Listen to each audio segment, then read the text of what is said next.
Bonjour et bienvenue chers amis Scorpions pour votre petit message. Et vous avez ici la reine d'épée, vous avez la justice, vous avez deux de coupe. Écoutez, il faut trancher, il faut prendre la décision. Mais il faut prendre la décision pas avec le mental, avec le cœur. Parce que justement, cette justice qui se retrouve entre les deux, c'est à la fois du mental, mais c'est surtout du cœur. J'ai l'impression qu'il faut y mettre ici 3 de denier, parce que vous avez besoin d'aligner votre mental et votre émotionnel sur une décision et de prendre la décision en connaissance de cause, mais tout en respectant les émotions de deux personnes qui vous entourent. Parce qu'en fait, c'est 3 personnes au total, vous y compris, parce qu'il y a vous et il y a 2 autres personnes dont vous devez prendre en considération les éléments. Vous devez vraiment prendre en considération leur propre émotionnel là-dedans. Et vous avez le diable. Et tout cela vous permettra, je crois, de vous détacher, de vous libérer d'une indécision et surtout d'un côté un peu tranchant là. Et c'est pas vous, le côté tranchant, c'est l'une des 2 personnes qui apparaissent ici dans votre tirage.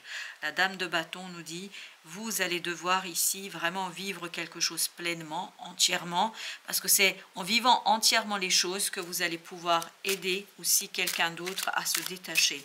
Parce que y a cette idée que quelqu'un attend votre décision, quelqu'un espère votre décision, et c'est grâce à ces décisions, waouh, j'ai 2 qui ont sauté, c'est le 4 d'épée et j'ai le valet de bâton. L'autre ne peut rien faire, ne peut rien dire, l'autre il est tout petit dans cette affaire. Je ne sais pas pourquoi il y a trop. Est-ce que c'est un enfant? Je ne sais pas. Mais il y a quelqu'un ici qui n'est pas en fait en capacité de décider, il attend votre décision. Et votre décision doit prendre aussi en considération ce qui se passe pour cette personne-là. Vous devez aussi tenir compte de 2 autres personnes. Et là, quand vous allez prendre en considération les sentiments des autres, vous devez vraiment être dans l'empathie et dans l'émotion. Vous êtes dans l'émotion. Vous avez le roi de bâton. Par contre, là, on est à égalité. Là, il y a quelqu'un qui vraiment attend la conciliation, la réconciliation de ces 2 énergies-là, de cette énergie de la reine d'épée et de roi de bâton. Mais ce roi de bâton, il est en surprotection, il se protège, il essaye de vraiment créer un champ énergétique autour de soi qui vous devient impénétrable à vous. Parce que j'ai l'impression qu'il essaie de se surprotéger par rapport à vous. Et ça, par contre, c'est pour ça que vous devez être dans l'empathie, c'est parce que l'autre ne vous fait pas suffisamment confiance, à mon avis. Il y a un manque de confiance là, le jugement. C'est une décision qui va vraiment transformer des choses, et j'en ai une autre, roi de denier, dans la matière. Il y a une transformation dans la matière qui va être assez importante, imposante, et qui aura beaucoup d'impact sur ces 2 personnes. Votre choix aura des impacts sur cette personne-là. Mais ce roi de bâton-là, vous voyez, vous avez le valet et le roi, ce roi de bâton se méfie de vous et de votre décision. Par contre, pour vous, c'est l'opportunité justement de gagner sa confiance, de gagner son respect dans cette affaire-là. Pour vous, ce sera l'occasion aussi d'établir une relation un peu plus équitable, plus équilibrée entre vous. Vous avez l'étoile. Vous avez intérêt à prendre soin de ces gens. Je ne sais pas qui sont ces personnes, quel est leur lien avec vous, mais vous avez intérêt à être gentil, on me dit.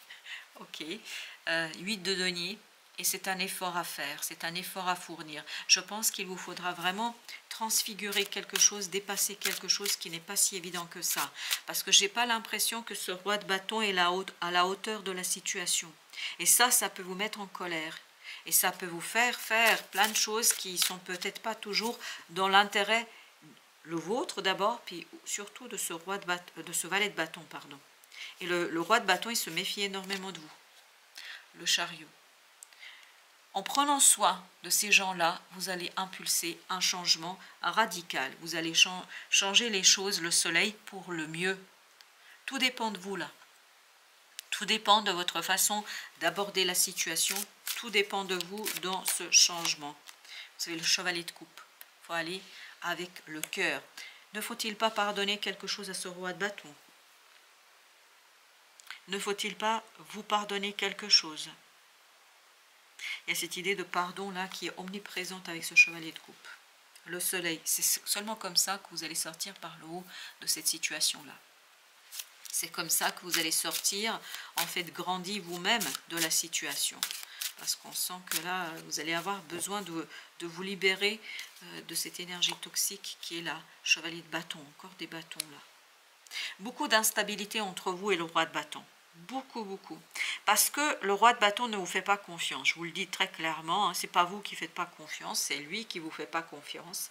Donc c'est une énergie masculine, yang, qui ne fait pas confiance à une énergie yin, parce que les deux, par contre, sont des énergies assez puissantes. L'énergie yin, c'est pas parce que vous avez une reine que pour autant elle est faible, hein, c'est une reine d'épée. Hein.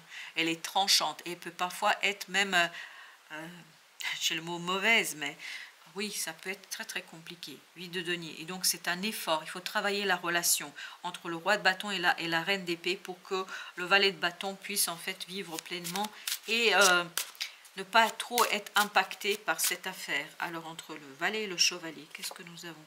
10 de coupe. J'ai l'impression par l'apaisement, par le calme, par le pardon qu'on va avoir ici, on va prendre soin en fait de quelqu'un qui a beaucoup d'importance et pour le roi de bâton et pour la dame d'épée. Mais ça, c'est pas dit clairement. Je pense que c'est pas quelque chose qui est exprimé clairement. C'est pas quelque chose qui est raconté là. C'est même quelque chose peut-être qui est un peu caché. Parce qu'on sent là qu'on ne se dit pas ouvertement les choses parce qu'il y a beaucoup de méfiance. Surtout du côté du roi de bâton là. Il se méfie énormément. Comprends que si tu veux vivre pleinement, il faut que tu apprennes à t'aimer. Cela doit être les fondations de ta vie. C'est le 2 de coupe là. Amour. C'est pour ça que vous avez besoin dans ce 8, c'est-à-dire dans cette énergie de justice, prendre une décision qui prend en considération l'empathie et l'amour et qui prend en considération ici, en fait, les émotions des uns et des autres, dont les vôtres, évidemment. Voilà, chers amis, merci. Merci de votre visite. À très très bientôt pour d'autres messages de la vie et du tarot.